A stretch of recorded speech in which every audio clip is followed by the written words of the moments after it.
And we're live. Good morning. Morning. How are you, Daphne? We hate more people before 6 a.m. than most people do in an entire day. Oh my God. Good morning. It is September 5th, 2022. Oh my goodness. It's some kind of holiday. And I know exactly what holiday it is. What is it? What is it? It's where is it? Oh, it's today. Labor Day is Labor Day. That's today. Oh, but we have more. There's more? There's more. Today only. We have our own feral gremlin in the house. We have JD Calderon coming in later to launch another Oswald Chronicles campaign that you've all been waiting 3 minutes to, because that's how long it takes between campaigns. You ready for this intro? No, but go ahead anyway. All right, here we go.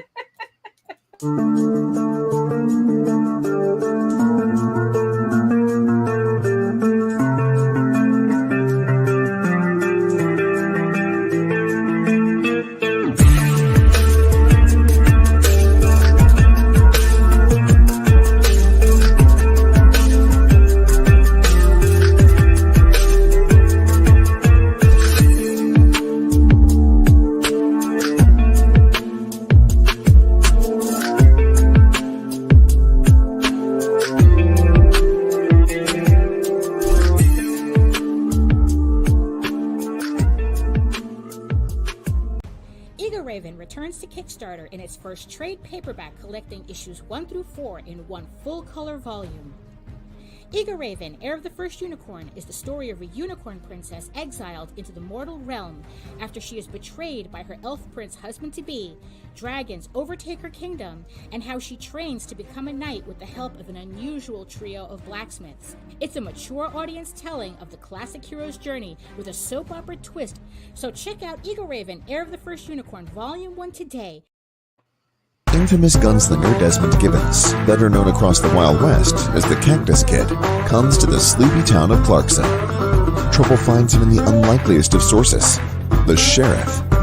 After their conflict, the Cactus Kid finds himself inexplicably wearing the badge of a lawman. Later, while on the trail of a serial killer, he and his deputy run afoul of a powerful druid, and the events that lead to the Cactus Kid's transformation into the hulking, four-armed projectile reptile are even more than the druid bargained for. From the Wild West to current-day Los Angeles, where he meets superheroes Black Eagle and Red Hawk, and forms an uneasy alliance with the stunning but deadly Kitty Hawk. Join the projectile reptile on a journey of gunslinging druidic magic, superheroes, and artifacts. Projectile Reptile from Dojo Kun Comics, only on Indiegogo. Are you ready for the truly Wild West?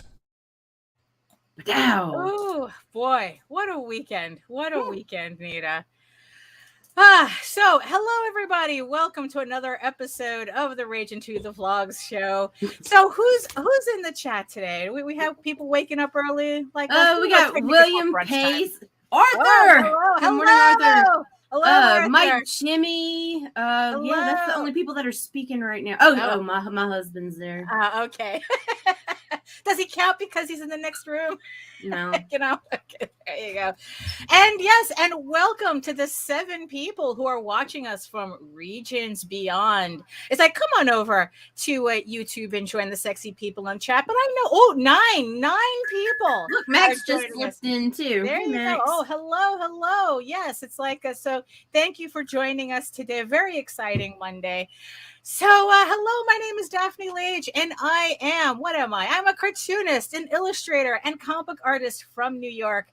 I have been self-publishing comics since 1992, and I am known for the furry fantasy adventure Tall Tales and my medieval fantasy soap opera drama Eagle Raven, Heir of the First Unicorn, currently on Kickstarter right now. this close to unlocking the third stretch goal in the campaign. Thank you, everybody who has supported it so far. Links are in the show notes below for this trade paperback collecting issues 1 through 4 of the series. And in the meantime, you can read both my comics online at Tall Tales, TAILS online.com, and eagleworks.com, EGOWORKS. And you can check out all my videos on how I make my comics on YouTube at my channel at Daphne Lage, Lager, which also simulcasts through the Indie Comics Network. So make sure you like, subscribe, hit the notification bell so you get notified whenever we go live. And we have a lot of shows going live. So there's always something every day for you to watch. So take it away, Nita. My name is Nita Lanning. I am CEO of Ragin 2 Promotions, the parent company that brings you the Indie Comics Network on YouTube and Indie Comics Promotions on Facebook. I write shit, edit shit, vlog shit, blog shit. Right, there you go. She does it all, folks. Rap god and board member of one. There we go. So do we have any housekeeping that we need let me grab up to over there and brands. Okay, so coming to a close pretty soon. The prequel to Sister Mercy, Hope and Sin, that is Corey Hardiman's book from Attic Door Comics. Beautiful adult erotica, and coming soon to Kickstarter is Snowpaw issue 2 with interior art from the one and only Mog Park, written by Rob Multari. And boom, The Forbidden Future is now live on Kickstarter. That is Doran Corcom's book. He is Whitefire Comics. And the rest is yours, Lage. Take it. Oh, yeah. No, so like I said, we had a very exciting weekend. I don't want to take too long on miscellaneous stuff because I know JD wants to come in and you want me to do the speed clicks? Yeah, well, it's like, Eagle Raven, yes. Talked about it. Eagle Raven, Air the First Unicorn, issues 1 through 4, collected in a full color trade paperback on Kickstarter right now. A project we love. Links in the show notes below. Tall Tales, just Tall Tales. That's all. There's nothing going on with Tall Tales right now. Although we do have Peacekeepers coming out early 2023, so keep an eye out for that. Yes, and send out all your comics using a Gemini mailer to keep your nasty mail people from turning your comics into origami just to fit it in a mailbox. So, and if you have any questions or you want us to talk about something, email us at raginabc@gmail.com and Nita will take care of you. Yeah. All right. So, you ready? Well, I mean, you can bring the man of the hour. Bring the man of the hour in. There we go.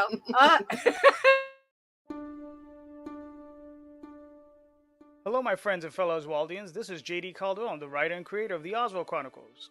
What I have for you today is issues 1 through 4 of It Broke Free and Couldn't Read. In this grand adventure, Oswald finds Loughran, a warrior gnome, half dead only inches from his home.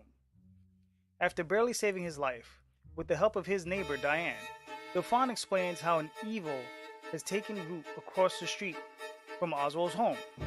Oswald knows that place, and the spider that dwells there that even he gives wide birth to.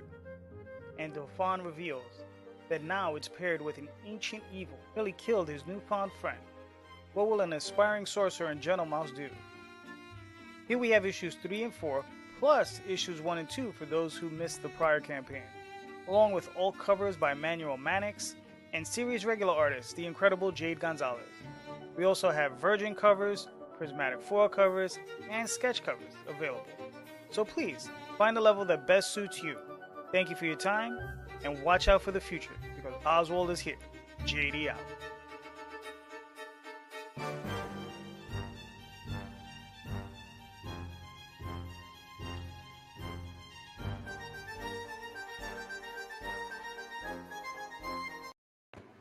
So many theatrics. Holy shit. Nita was very impressed with your long form video there. Thank you. Hold on. I got a drink to be on this show. So. Oh, okay. Well, usually Me too, the rest of us too. So tell the people who you are, even though technically you need no introduction, but might as well anyway. How you doing? My name is JD Calderon. I'm the writer and creator of the Oswald Chronicles and Tall Tales, and various other things. You can find me on all sorts of places: YouTube, Facebook, and blah blah blah. I do interviews. I was on last night with a bunch of goofy fellows, talking about comics, and that's what I do. I talk Right. and produce comics. Yes. So there you go. So yeah. So by the way, it's like this is the guy who got me into all this. So That's true. You only Yes. have me to blame for it. yes, Sorry. absolutely. My God. Yeah. Mhm. Oh my goodness. So let's take a look at what we have. We figure we'll give it like a couple of more minutes before we actually press the button. Yeah. Let's see here. So everybody who wants to still sign up, you can sign up. Link in the show notes below. Yeah, believe it or not, right? I know it's possible, but we'll change that in a minute. Wow. Give us a second. Yeah, give us a second. Let's get warmed up first. So the thing is though, if people sign up, right, and they get notified with the second this thing launches, they say they're not paying attention too much or whatnot. The thing is though, they don't want to miss out on anything when the campaign goes live. It's like, so do you have anything for people to look forward to for signing up before it launches, to pick up anything, any exclusives or anything like that? No. Oh no, Dude. Right. I didn't do it. But what I do have is I have a nice package for everyone who orders within the first 48 hours, physical items. I have a few things here. I have this sticker. Oh, there we go. Oh, very nice. I got this sticker. I have a refrigerator magnet, Nice. and I have a acrylic pen. Oh. And that's an acrylic pen for everybody. acrylic pen, yeah. Uh-huh. So so anybody within the first 48 hours, first 45 backers, physical. So if they order, they get notified, they order, they'll get those. Right. Oh, so there you go. Oh, well, we're still working on it, Arthur. Oh, thank you. So there we go. So Arthur trying to start strife already, saying that he's backing my campaign, but not JD's. No, that's fine. That's fine. Until I release a book. Right. But we're working on it. I was kind of throwing an idea at Nita last night, and yes, it's probably So we have something coming up with that. So we're trying. We're trying to give Nita a credit that she'll actually be proud of. God knows the ones I got right now. It's like, fuck, I don't want to talk about this shit. It's like let's get Nita on a book that she doesn't throw out when she gets the comp copies.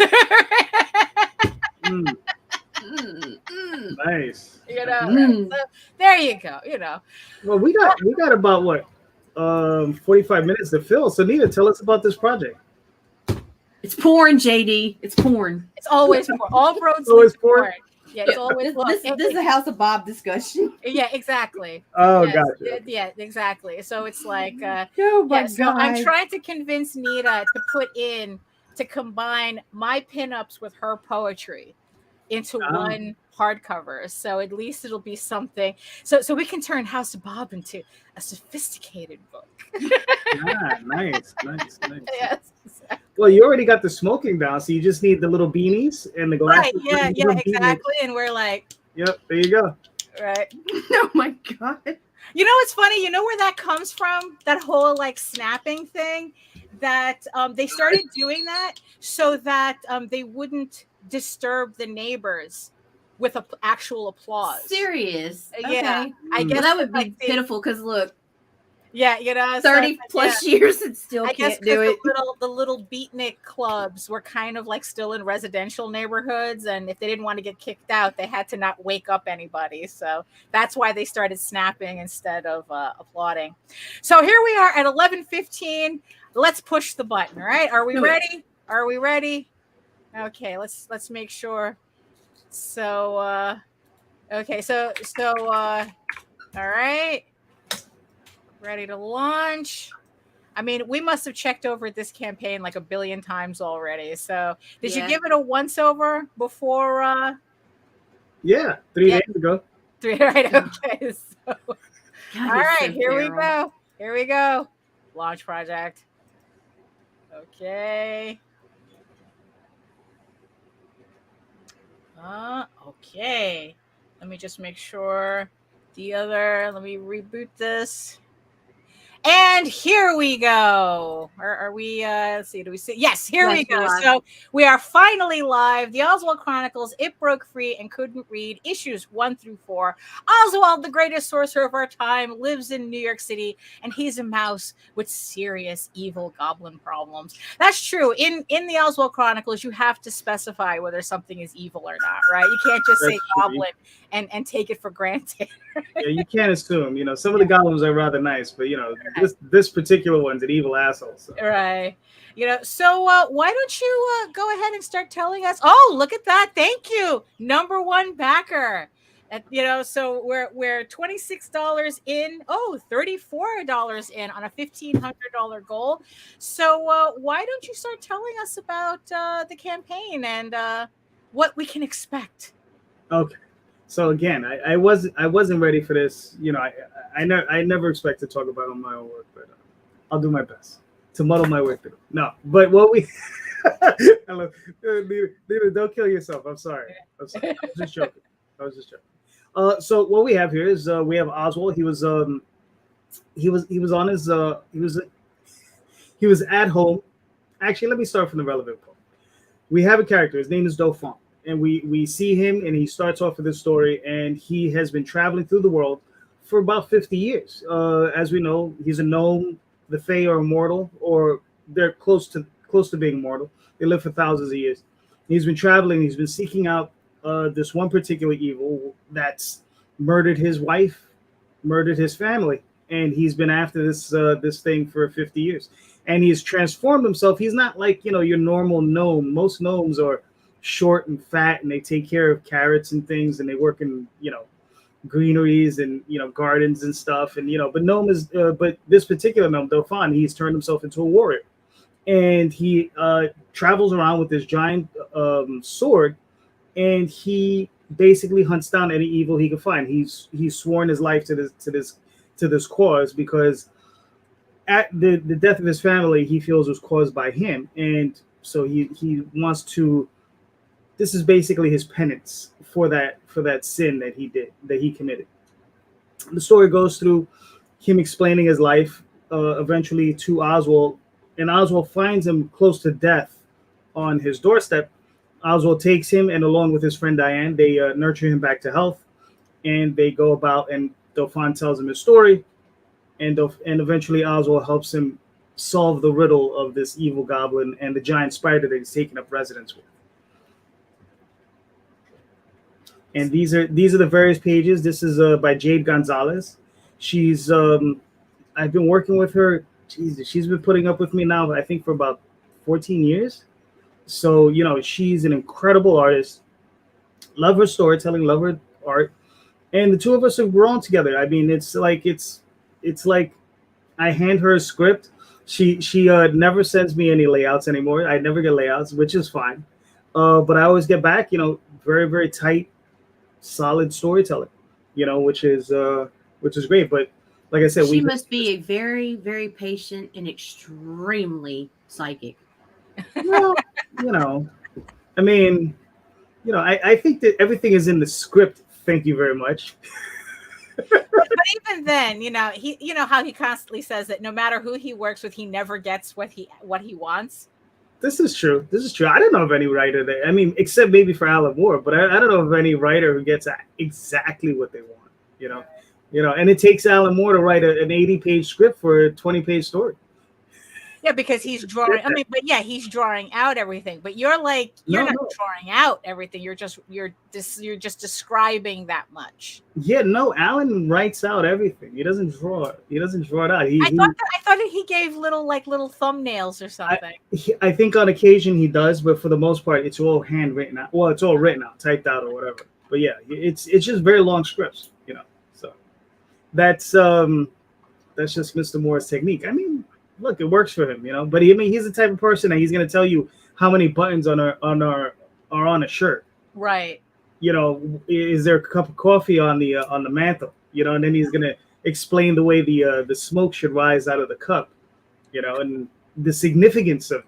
Right. You know, what does it mean? Because he's mad extra. Yeah, I mean, you know, but I mean, it works for me. The guy's look. Proof is in the pudding. Yeah, the guy's incredible. He wrote Watchmen, right? So, I'm the worst for a script. I swear. Like my prompt for the artist is like an office with a few feminine touches. That's the thing. That's it. Yeah, but for some artists, that's fine. Sometimes that's all they want because then it allows them to breathe and do what they want. Right. You know, Alan Moore is not a god. He's right. Although he thinks he's a wizard. Right. Give Arthur a crown so you get backer. Right. Oh, there we go. Oh. Well, it's like, you know, well, he is that indie comics guy. So, yeah, listen, Arthur, it's a very, very tiny crown. Yeah. Very small. Really I don't know if you want it. It's more like a tiara. Uh-huh. All hail Princess Arthur. There you go. He's gonna kill me.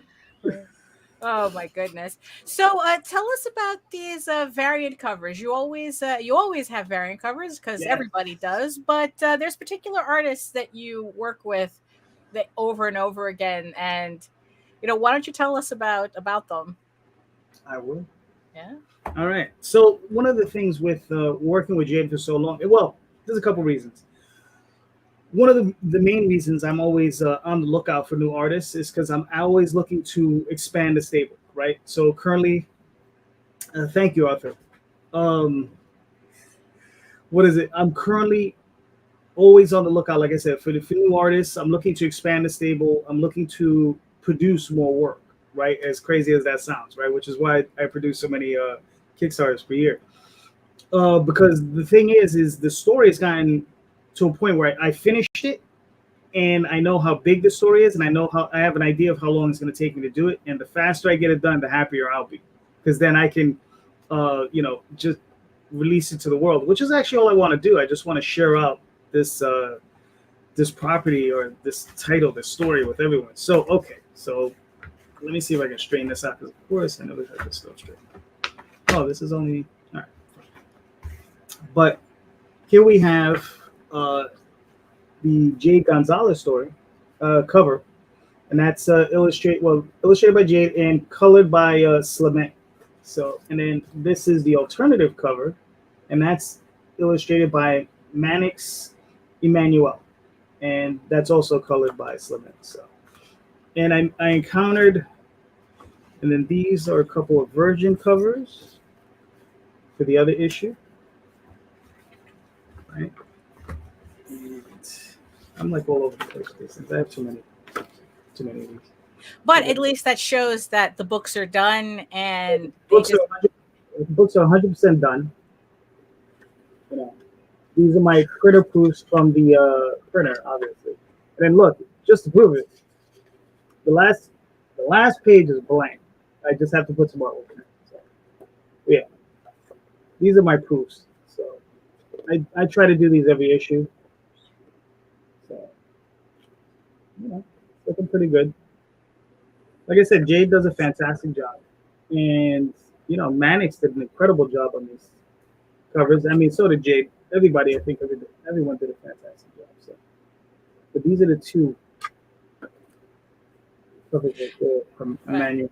Now, even though the campaign is for, like, the main books of the campaign is issues 3 and 4 of this series, but the series itself, this particular story arc is 4 issues, right? Yes, issues 1 and 2 are still available. They're very much available. So if you're brand new and you want to get all 4 issues, you can definitely get all 4 issues. I have all kinds of things available as add-ons. There's trade paperbacks. Some of the other story arcs are available as comic form. Are available. I did a keychain add-on. We have T-shirt, pins. We have all kinds of stuff available to everybody. So. Right. So now the thing is, though, is that so for someone who's just, like hearing about this and whatnot, like, is this a good story for them to jump on?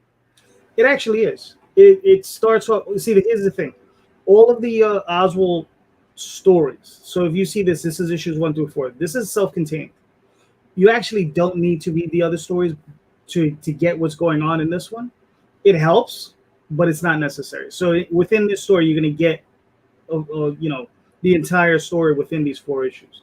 So that's the one thing that I've been trying to do.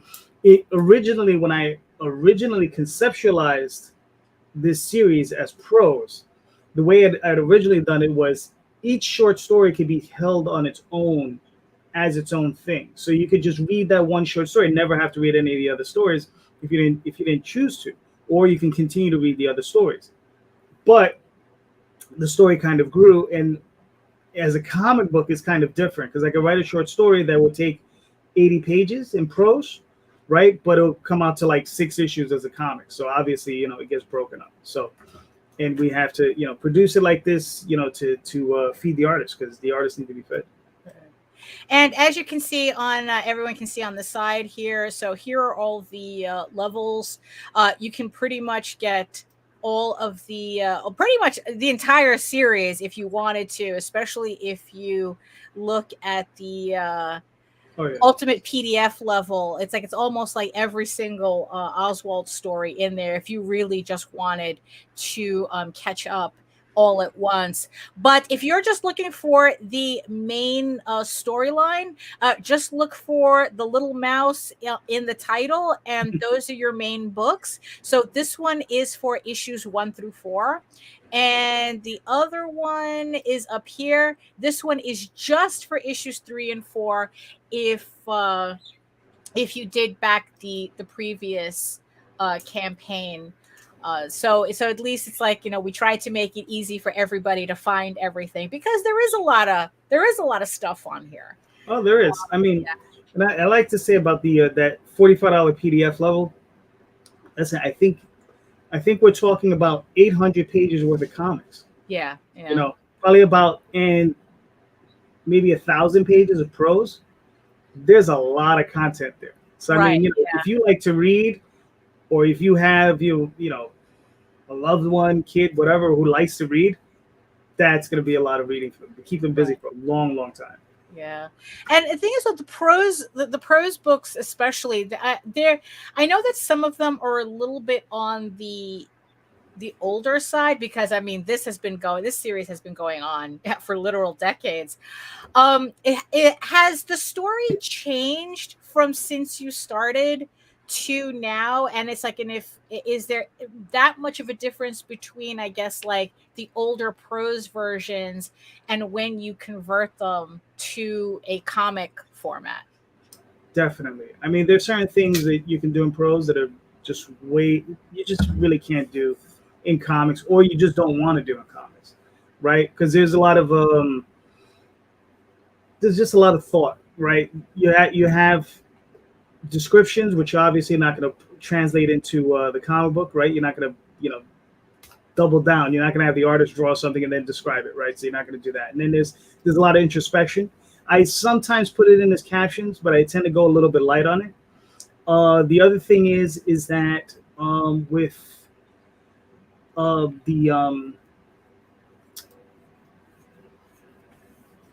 translating the stories, right, you have to make serious considerations, because I can sit down and write a 3-page section, right, in a prose story that's just people talking and having a good time and whatever. Whereas if you're going to translate that into a comic book, that real estate is very expensive, right? Literally expensive, because I have to pay for it, right? So those 3 pages might translate into 8 or 9 pages worth of comic pages, but it's just people talking, and it just could be like a barroom conversation that's not really germane to the actual story. So those types of things tend to get cut out, so you're just like, okay, let's remove this, let's start paring it down. So sometimes it's worth reading the prose stories, because you're going to get a little bit more of a feel of the entire world when it comes down to it. Okay, so here we go. So here's the campaign for the Oswald Chronicles. So thank you to the 10 backers who have come in so far and pledged. And it's like, yeah, we're already like we're getting closer to the 1500 goal. It's like JD never fails to fund, so that I'm not concerned about him not funding. It's never happened. So oh, there we go. Would you classify this set of stories more like a comic book or hybrid illustrated novel? No, these are comic books. These are definitely comic books. There was a time when I was actually considering doing a hybrid, but I found out very quickly, very early on, that people just they don't mind, you have some dialogue and people are going to read that stuff and they're fine with that, but they don't want to run into walls of text. And that's the one thing that people don't like. I mean, one of the people I always watched was Dave Sim, right? And Dave Sim, he would have, you have entire issues where they're not comic books, they're books, right? They're illustrated books.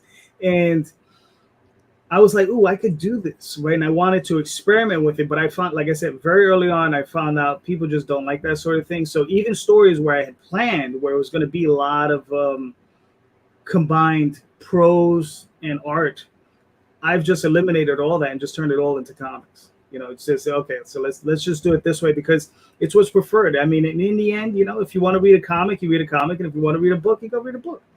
And once in a while, there's a lot of dialogue. Sometimes there's captions and things, but it's like I tell everyone, it's just like how many times a day have you been punched in the face? It doesn't happen every day, or at least I hope it doesn't. So with the amount of I'm going to I think I'm going to be a little controversial here. Go do for it, Lage. Do it. With the amount of artists that you work that work with you, that you work with, right? So of course it's like there's all this talk about Midjourney and the AI. We were talking about it on Friday, right? And aside from the dicks who are like going, oh, all you artists suck. You have to get real jobs now. I never have to work with an artist again. This, that, and the other thing. Aside from those guys, we're not talking about those guys. But what I have noticed is that there is a very distinct difference between talking to an artist about Midjourney and talking to a writer about Midjourney. Right. And someone on one of the other comics groups had posted up an anthology that they did entirely in Midjourney. And I had asked them how they got around some of the limitations of the AI not being especially not being able to do the same character over and over again.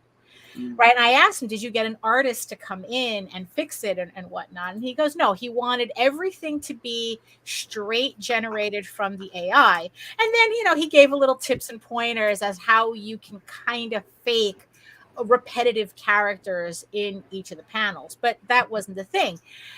So I asked him, so in the end, this anthology is a writer's anthology, not an art anthology. And he goes, yes, that's exactly what this is. So this was a bunch of writers getting together and using Midjourney as just kind of like the tofu carrier for their writing flavor, right?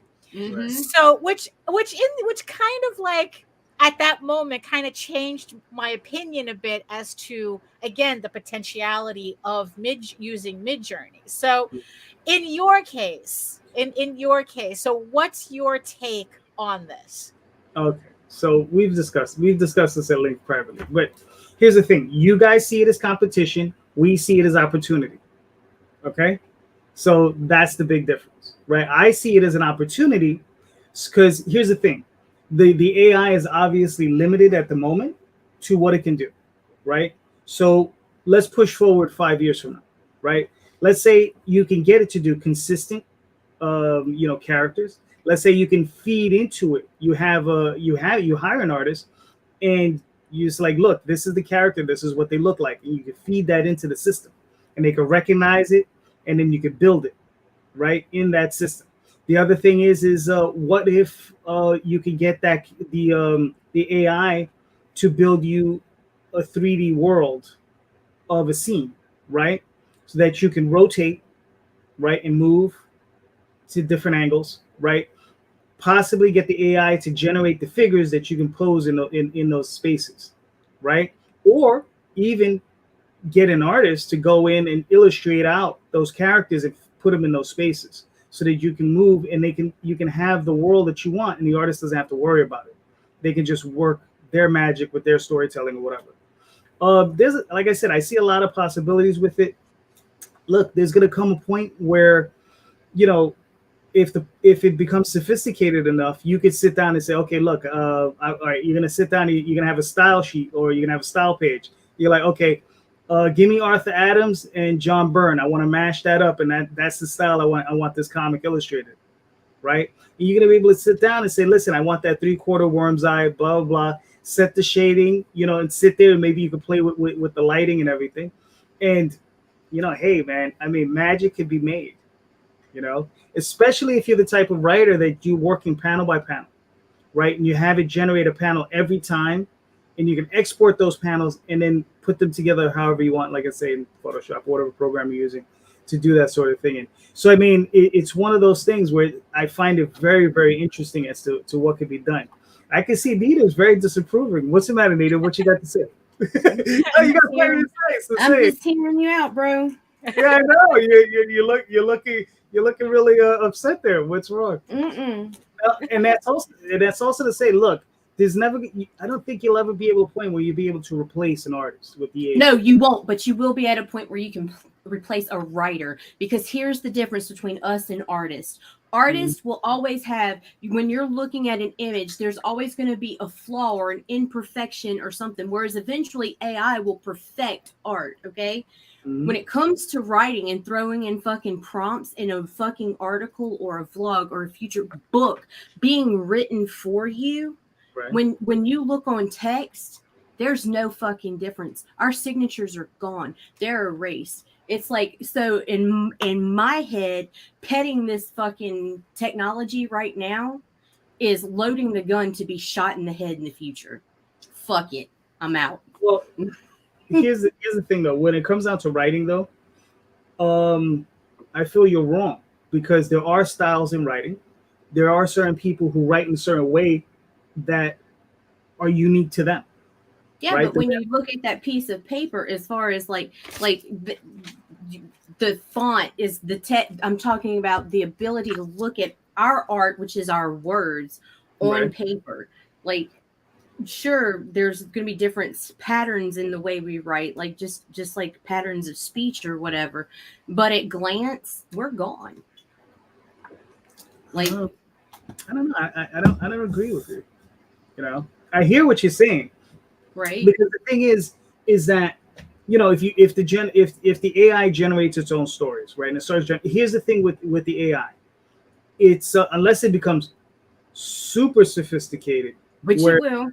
It might, but I mean, you know, it's gonna have to start literally thinking on its own, and have creativity on its own, right? Which is the part, because what I see initially happening is you're gonna have something like, you know, the hero's journey, right? And the AI is going to pump out a hero's journey. It's like, okay, it's going to hit all the beats that it knows, these literary beats, boom, boom, boom, boom, boom, right? And it's going to hit all those.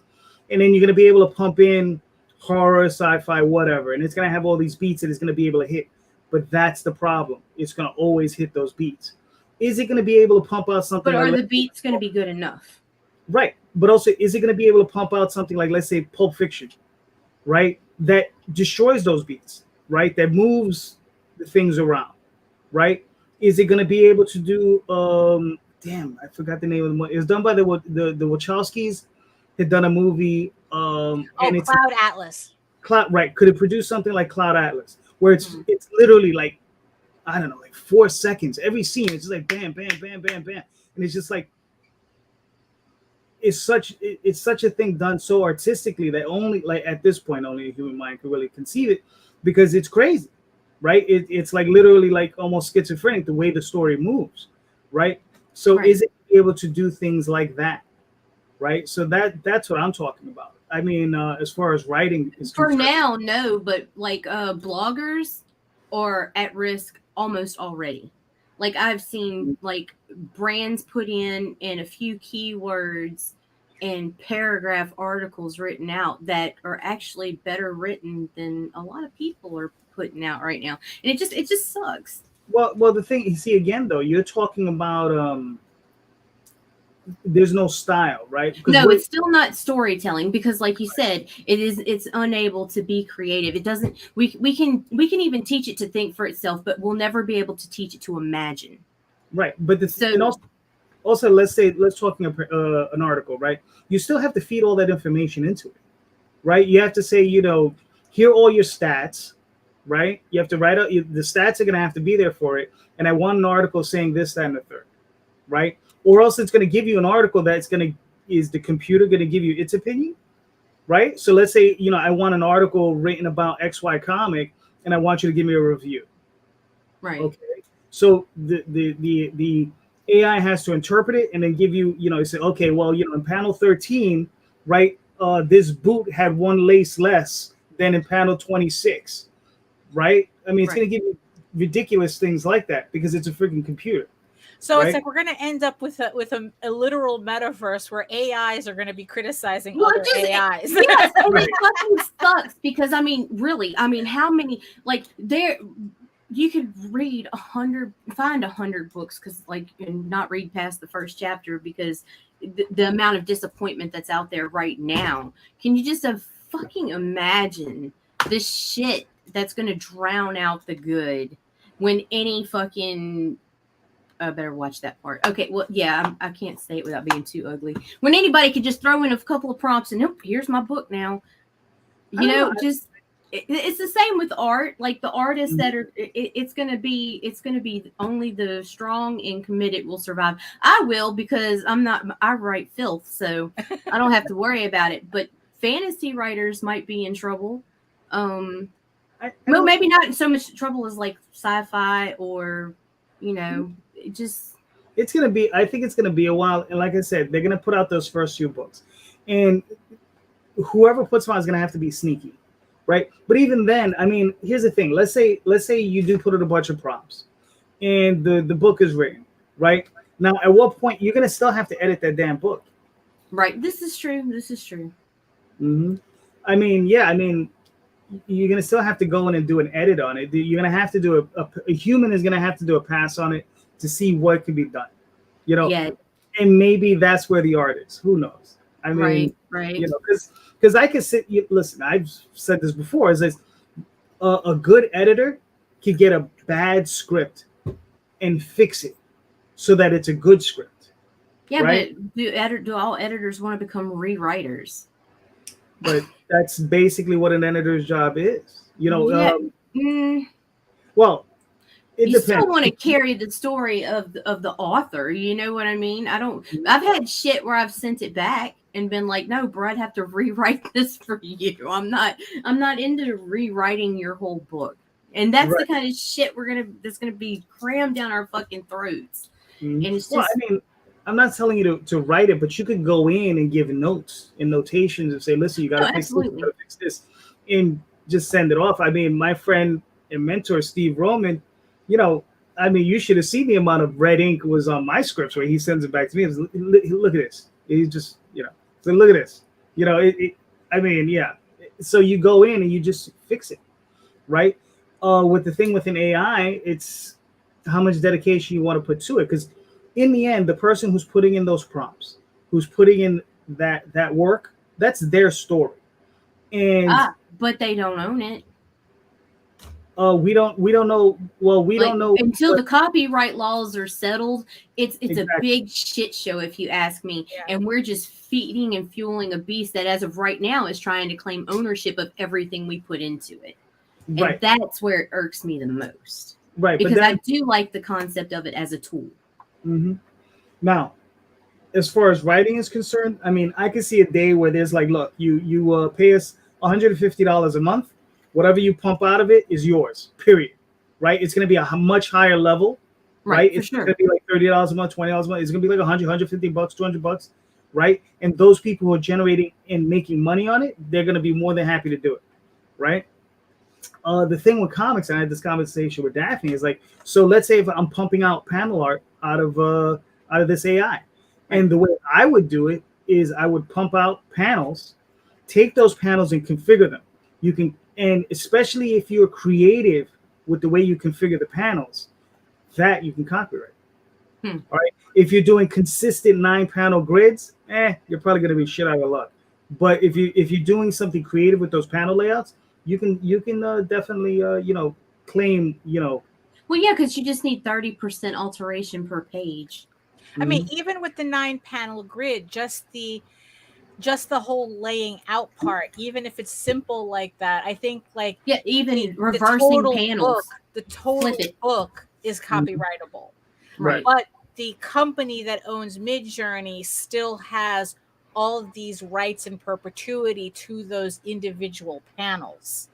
Right. So, like I said, at some point, Midjourney is going to have to, will hopefully have a come to Jesus moment, where again they might have a much higher level. As you pay us $150 a month, and you get all the copyrights, right? Right. And they won't use them for anything. But all right, here it is. And the thing is when I work, I've had this conversation with Daphne. It was like where I'm working with Jade or I'm working with another artist. Typically, she's producing 4 comics a year, or the equivalent of 4 issues per year, right? Probably about 120 pages roughly. Now, if I had the druthers and the AI worked in the way I would want it to, right? Like the way I can envision it, going down, I might be able to. Right. I might be able to do that same amount of work in a week, possibly 2. If I already have my script already written out and structured, I can sit there and work with the AI and produce that same amount of 120 pages in a week or 2 weeks, right? So that process that took a year can be compressed that far down. And the money that I paid out for that work, right? Because the AI is producing it all in full color or whatever. So that's a lot of money you're taking out of the ecosystem. Right. But it has to get to a point where, like I said, I can see there being a day where it's going to be like you're going to have a style sheet or a style page, and you're going to be like, look, man, give me Gil Kane, and I want Arthur Adams, and I want John Byrne. I want to see that mix, right? And you're going to get that, and you're going to be able to maneuver it, be able to post in your characters or design your characters right in the AI. And I mean, I think it's, like I said, I think there's a huge, huge opportunity. Is it going to suck for artists? Hell yeah, it's going to suck for artists. And I can see a lot of lawsuits going down. I can see lawsuits going down. It was like, especially if you have living artists. Like I that's keep saying, the biggest issue. Right. That there is, it's because they're stealing. It's theft. If you're how's it different than some idiot out here tracing other people's character poses? You know what I mean? At this point in time, you can't copyright a style. No, but you have to feed copyrighted work into the AI, That's the whole AI to get that style. But here's the thing, though. What if Marvel were to go to Midjourney and say, that I could see. Yeah. Well, Marvel can sell their fucking soul. I don't give a fuck about Marvel. But what I do care about is Daphne Lage. Who I do care about is Mog Park. These indie artists who bust their fucking ass, create this awesome fucking art, and somebody feeds it into a fucking machine that's learning how to mimic them. And so it eventually eliminates them. And that doesn't upset me or worry me for Daphne. Who I'm worried about is my daughter. The next generation of traditional artists coming up.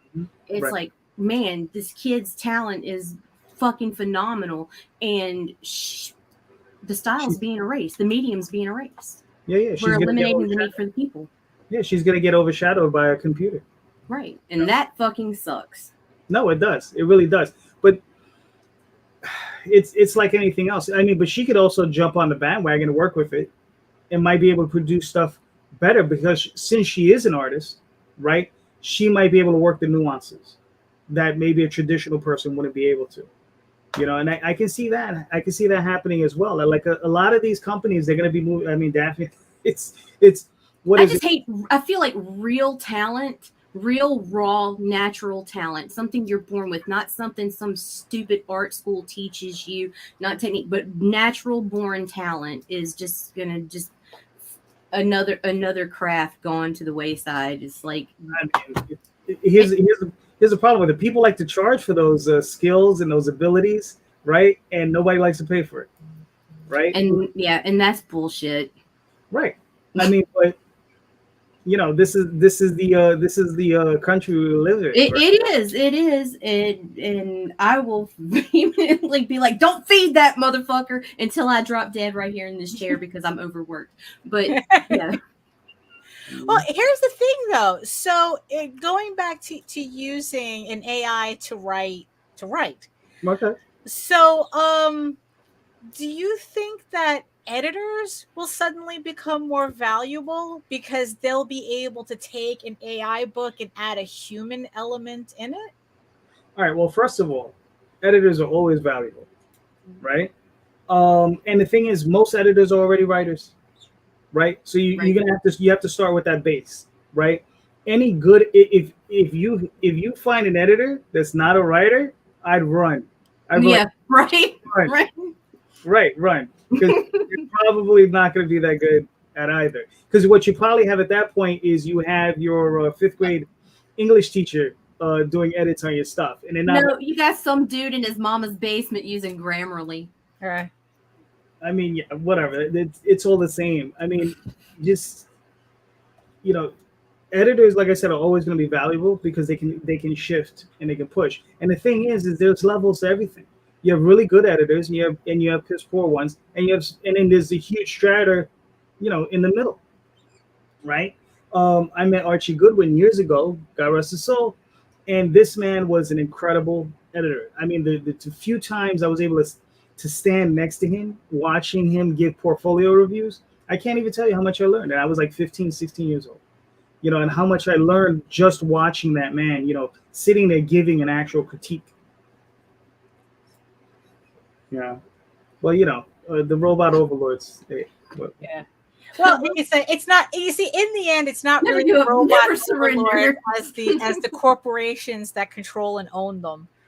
You know, but so yeah, because it's like that was an argument that I guess like you had on one of your shows as to, you know, I guess people were saying, you know, should an editor have kind of like an English degree? And I guess what you're saying is like, no, does the editor write? Right. That's the important part. That's right. And we don't argue on my show. We have lively discussions. Oh yeah, that old gag. Yeah. until Rosario drinks a little bit too much. I just have to shout him down a little bit. That's right. Yeah. He's good. He's good. That guy's awesome. Right. But yes, it's you know, look, what does a degree really mean? You understand? It's just you went to school, you sat down, and you put in the time, allegedly, right? They're books. All you got to do is read the books, right? I mean, this we all know the situation we're in, where you know, loan forgiveness for $10,000 for people who have like $110,000 worth of loans, right? Like, what does that really do for anyone, right? When you could just sit down and just read 20 grammar books, and if you really dedicate yourself to it, you're going to know the ins and outs of the English language. It just takes time and dedication like anything else. You don't need a degree. You just need to write, and you need to dedicate yourself and focus. This stuff is all available in books. You don't have to go to school. That's an illusion. That's stuff that's been fed to us, right? Because these institutions are making money. They're making money off your backs, and we have what? How many people are indentured slaves for the rest of their days? I got people that I work with, you know, I talk to them, and they're in the hole for $80,000, and they flat out told me they have no idea how they're ever going to pay it back, and they don't care. They don't care. There's a younger generation, mind. These I'm talking. Yeah. It's just so far ahead. It's like, fuck it. It's just another number. Yeah. These are people in their mid-20s, early 30s. They're like, you know, $80,000, $90,000 in the hole. I'm like, oh, God, Right. I wouldn't even know. With that 8% compound interest. Exactly, which should be criminal. Right. Yeah. Yeah. Because it's like, yeah, because I'm just kind of wondering like how someone like Steve would like, okay, so here's like 5 books, done by AI. We just need you to edit them.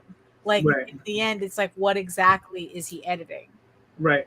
Well, I mean, it's funny because Steve does a lot of different types of edits, right? So he does, just, if you're just looking for someone to dot your I's, cross your T's, and make sure your commas are all the right place, right? Just a regular copy edit, he'll do that. And then he does story arc edits and all that. Right. Now that's what he called that's a hard edit. Right. And when he does that's one where like, man, just get ready. The tears are coming.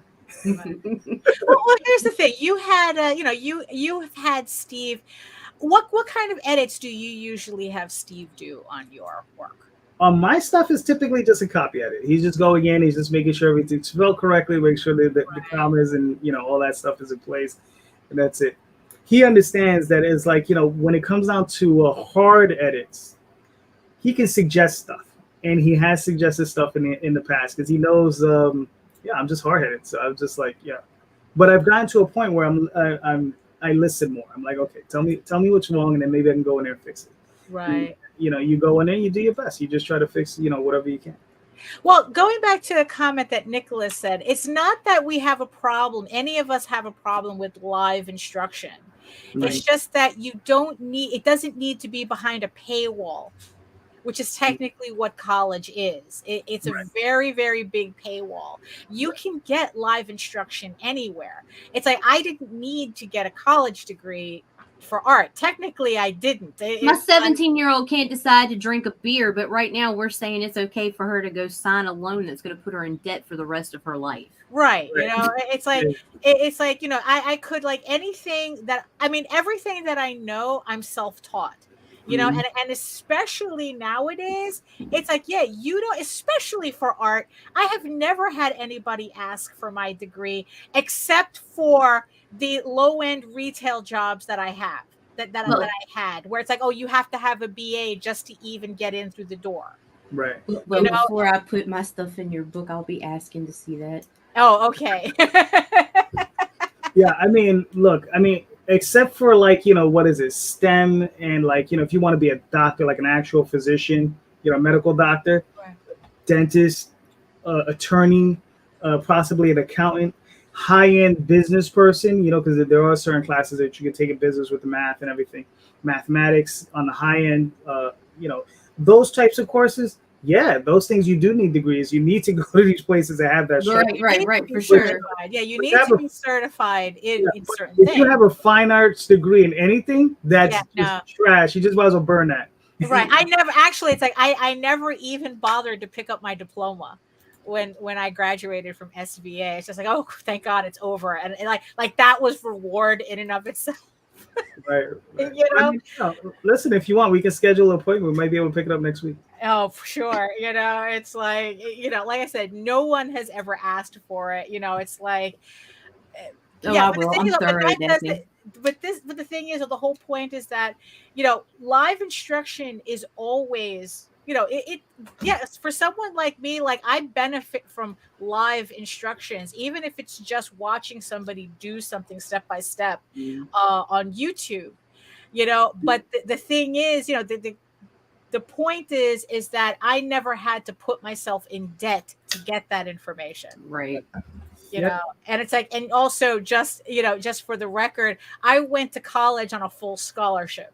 So of course you did. I didn't, so I didn't have to pay for anything, and I still didn't think it was worth it. Now, the thing is, though, is like there's a place like the Joe Kubert School, right? Right. Where I've heard a lot of good things about it. Oh, like Nita, you got words? You got words? She always has words. Let me say what I'm going to say first. Faces. Yes.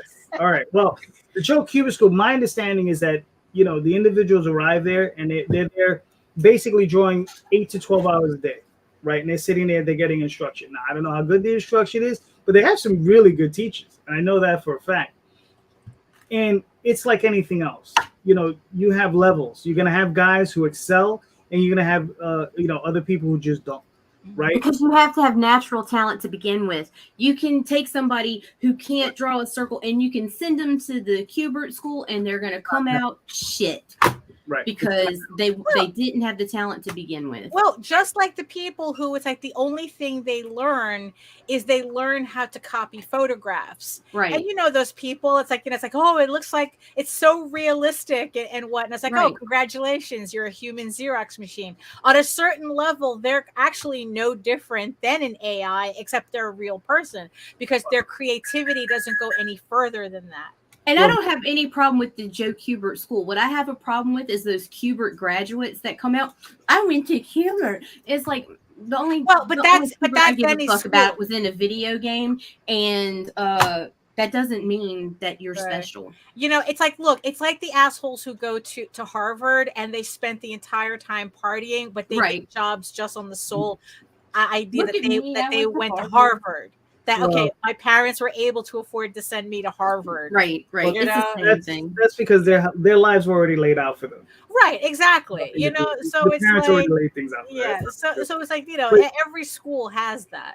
Yeah, they're counter arguments to everything you guys are saying. As far as someone sitting down and tracing and doing all that stuff, I've heard specifically there was one specific artist. So I think it was Oswald Jr. who said, look, he was working for Neil Adams at the time. He was in there and he was struggling. I don't know. He was trying to draw a lion or something. He was struggling to do it. And Neil is walking by. He says, "What are you doing? What are you doing?" So I'm trying to draw this lion. He says, "Okay." And he has like the photo of the lion. He says, "All right, take the photo, put it on the light box, and you trace that sucker. And then, boom, lion.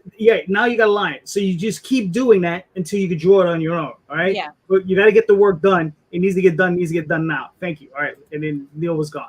So I mean, it just depends. It's all the amount of practice and dedication you put into it. Not everybody's out there really navel gazing and trying to figure out what's going on. And that's the thing. If you don't think about your work and you don't constantly, try to improve your work, you're never going to get anywhere. Yeah, you're just going to end up like a Xerox machine. But you have to sit back and you have to try to figure it out. So let's so on that note, let's take one more look at the campaign. Let's see what we have. Oh, look at that. Look at that. 21 backers already, $664. Very close to the $1,500 goal. Thank you everybody for supporting the campaign.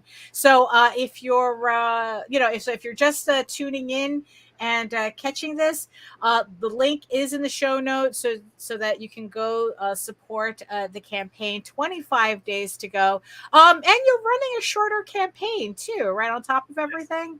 Yeah, I just noticed that. Yeah, if it was up to me, I like I said, I want to try a 14-day campaign, so we'll see how that works out. I mean, that could be an episode in and of itself. Like, okay, so it's like it's like the whole, like, is it worth it for people to do micro campaigns? But like I said, that could be... Nita's about to have an aneurysm. Yeah. I mean, listen, we haven't even talked about a 7-day campaign yet. I would fucking kill you. Or even... You've got to give people pay periods, bro. Broke-ass people read comics, okay? I get it.